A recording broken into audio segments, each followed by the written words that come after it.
Hey, what's going on guys, and welcome to the video. Now, as you may already know, today's video is going to cover the paint correction and ceramic coating from the Ford Mustang GT that you recently saw on the main channel. So let's take a quick look around at the car and then jump right into it. Alright, so like I mentioned in the main channel video, this car has been used on the farm recently, and now that harvest is done, it's time to get this beautiful car all cleaned up, and once it is, I can get all the scratches and swirls taken care of and get this car ceramic coated. But just before we get started, take a second and make sure you're subscribed to the channel and that you've got the bell on so you never miss out on a future video.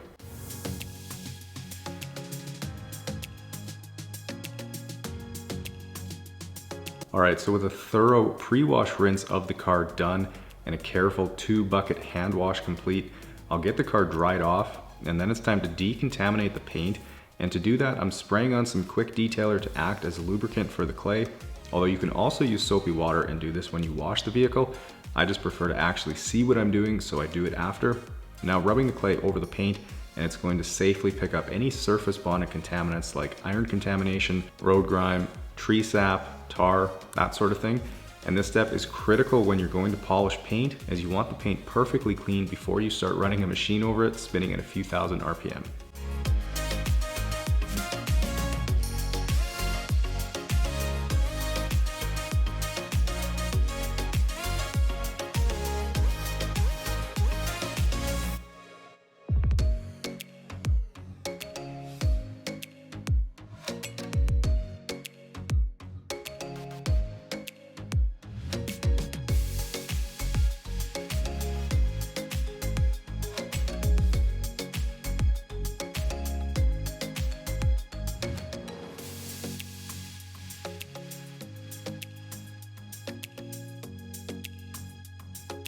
So as I work my way around the vehicle with the clay, you'll notice it picked up what I would say is a fair amount of gunk, and how dirty the paint is will obviously depend on the environment the vehicle sees.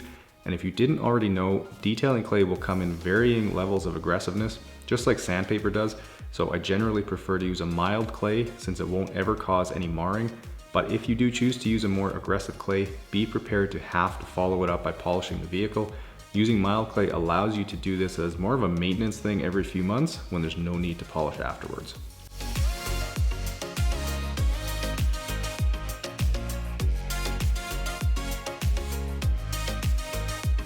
Now with the vehicle clayed, I can grab my swirl finder light and inspect every inch of the paint to see what I'm dealing with, and you can see there's a ton of scratches and swirls here. And because I don't know how this paint will react, I'm going to need to do a test spot to find the optimal product and pad combo. So once I have my polish and pad combo selected, which in this case is a microfiber cutting disc and Griot's Garage correcting cream, I'll get a strip of tape down on the hood and start working on a roughly 2x2 section, making nice slow passes in each direction. And then once I'm done, I'll have a look with my light and inspect the results.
Now having a look, and I'm really happy with the results as 99% of the defects have been removed. And in terms of selecting the right combo, when you're doing paint correction, the goal is to find the least aggressive combo that will give you the results you need. It would be super easy to just hammer it with an aggressive polish or even a compound and cut the clear coat down really fast. However, the problem with that is that modern clear coat is extremely thin. I'm talking thinner than a post-it note, And when you polish, you're essentially removing a layer of clear coat to level it out in order to remove the swirls or scratches. So in order to prolong the life of the clear coat, you always want to remove only as much clear coat as is necessary. And one thing to note is that if you're ever working on older paint or don't know the history of how much the vehicle has been polished, is to use a paint depth gauge to measure the thickness of the clear coat, so that way you can be extra sure you aren't going to burn through the clear. But knowing the vehicle here hasn't been polished before, it's unnecessary. And in terms of how much paint I would be removing doing a polish like this, the 4 to 6 passes I'm making would take off maybe 3 to 4 microns of paint. So on most vehicles, you'd be able to polish many times before ever coming close to burning through the clear.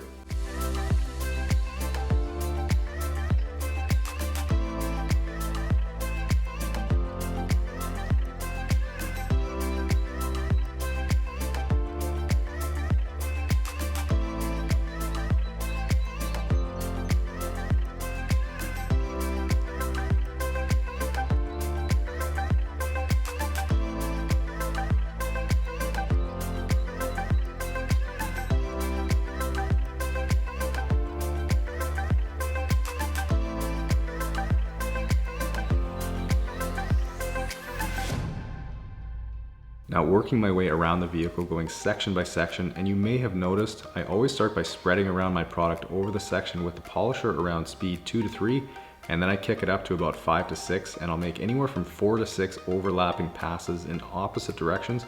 And in terms of pressure, I am putting a little bit of pressure on the polisher, but not too much, as the key is to let the polish and pad do the work for you.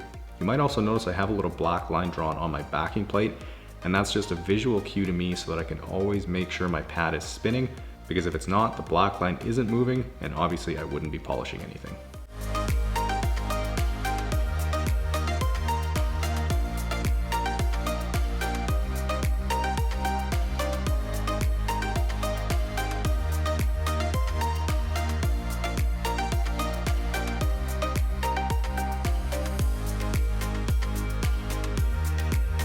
Now, if any of you guys are inspired by watching this video and want to try polishing your own vehicle's paint, the Grills Garage 6-inch polisher I'm using here is a great choice, as it's relatively inexpensive and has served me well for years now. So if you're interested, the links to the polisher, the backing plate, and the microfiber cutting discs that I use are all down in the description for you.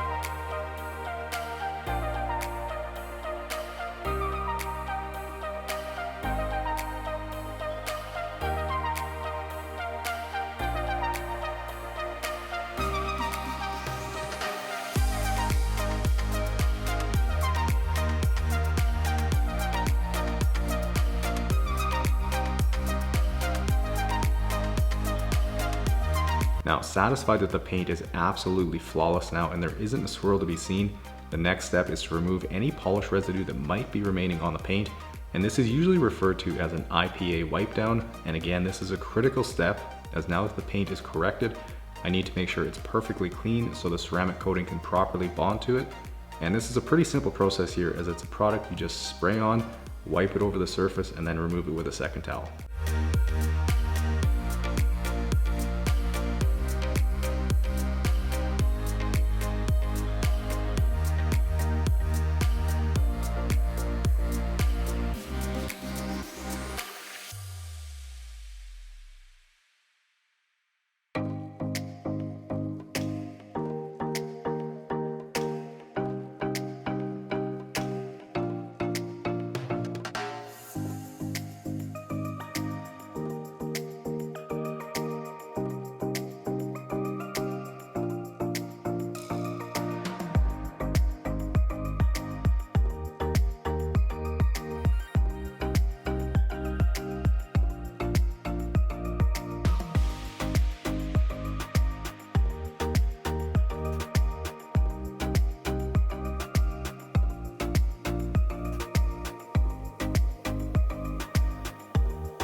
All right, so here's the ceramic coating that I use, and that's CarPro Seaquartz 3.0 UK edition. And I've used this on quite a few of my customers' vehicles, including my own Raptor, as it's definitely one of the more highly regarded ceramic coatings on the market. And these come in 30 mil or 50 mil kits, this one being a 50 mil.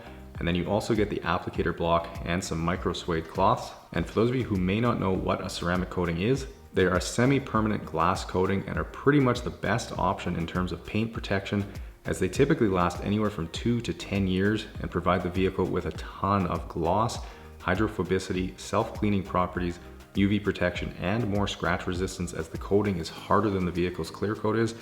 And if any of you like to keep your vehicle looking its best, this is a product I would very highly recommend, and is in fact something you can do yourself along with the paint correction. So if you're curious, I've got the link to the coating and nearly every other product and tool that I use down in the description for you.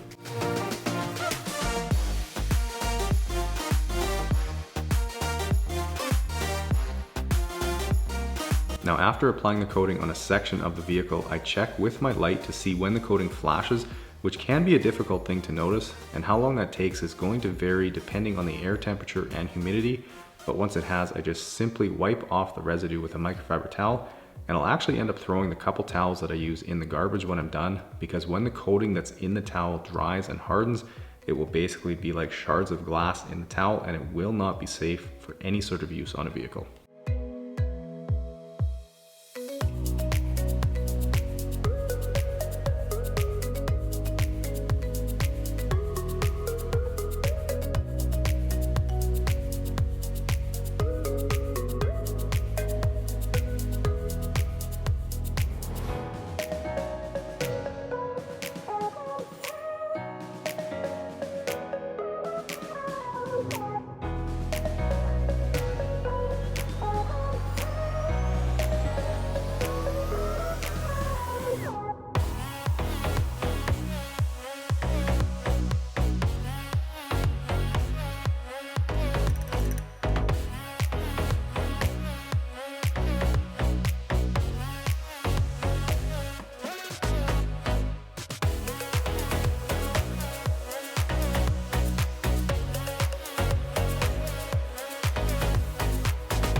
Now, in case any of you are wondering when I did all this, if you've already seen the main channel video, well, it was before I started on the interior, and that's because the ceramic coating needs a full 24 hours after being applied to fully cure before I can give it back to the customer, since it needs to stay completely dry over that time frame. So rather than risking giving it back early and the customer accidentally getting the paint wet, causing all sorts of permanent spotting on the coating, I always make sure to build in enough time so it can fully cure.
Come on in, have a look.